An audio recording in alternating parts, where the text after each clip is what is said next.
Torso, una villa molto bella, come vedete, una location meravigliosa per questo evento, che di solito viene aperta a manifestazioni, meeting, cerimonie. La proprietà, insomma, della villa, la famiglia Cecchini, è molto disponibile in questo senso, e quindi anche un doveroso ringraziamento a loro per quanto riguarda anche la sensibilità che dimostrano ogni volta per questo genere di eventi. È una villa storica, una villa 6-700esca, che è stata più volte rimaneggiata degli anni, ma comunque mantiene, no, la conformazione originaria della tipica villa veneta, con il salone passante e tutte le sale laterali.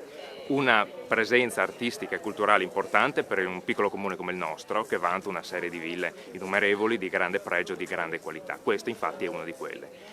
Questi eventi si sposano proprio Certamente, a Fagiolo, come si dice. assolutamente, perché una cornice meravigliosa, di delizia, di diletto come questa non può essere che chiaramente la cornice ottimale e migliore per poter ospitare chiaramente eventi culturali a forte caratterizzazione, diciamo così, culturale come questo. Siamo qui a Villa Tissano, in Tissano, sotto il comune di Santa Maria la Longa. La nostra associazione, di cui io la rappresento e mi chiamo Francesco Paolo Bortone, ha pensato di organizzare un evento che sia di aiuto alla situazione di tensione e di preoccupazione che oggi circola tra la gente comune. L'idea era quella di tornare un po' alle tradizioni, che sono quelle che non cambiano mai. Parlare delle tradizioni friulane sarebbe stato assurdo, perché i friulani le conoscono molto bene. Abbiamo pensato a una tradizione che è tuttora molto viva e che un popolo ci vive.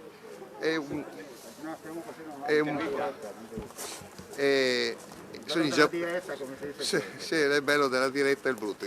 I giapponesi vivono ancora tutt'oggi con le regole di questa filosofia zen, che di fatto è la ricerca della felicità nelle piccole cose. Ed ecco che si esprimono attraverso quelle stranezze che noi pensiamo siano dei passatempo, invece sono qualcosa di molto più importante. Quindi il bonsai, l'origami, l'ikebana, la cerimonia del tè, la scrittura, la pittura, sono tutti aspetti che sono legati a ricercare un po' la felicità nel momento in cui si fanno le cose. La manifestazione dura fino al 27 di questo mese, di settembre.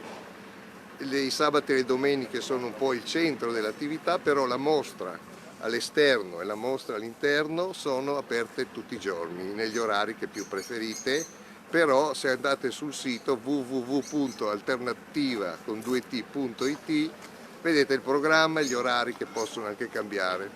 Dentro questo evento c'è anche un altro evento molto particolare, che è l'11° Ceraku, è l'Accademia del Raku, che in Friuli esiste da parecchio tempo, che ha inserito nel parco delle realizzazioni fatte apposta che si perdono sul concetto di natura. Lascerei la parola a chi parlerà di loro, Anna Zamperi, giusto? Sì. Che vi darà qualche informazione un pochino più completa. Buongiorno a tutti, è con grande piacere che io ho la possibilità di presentare ancora una volta una mostra del maestro Luciano Beltramini, che insieme ai suoi collaboratori propongono la ceramica Raku.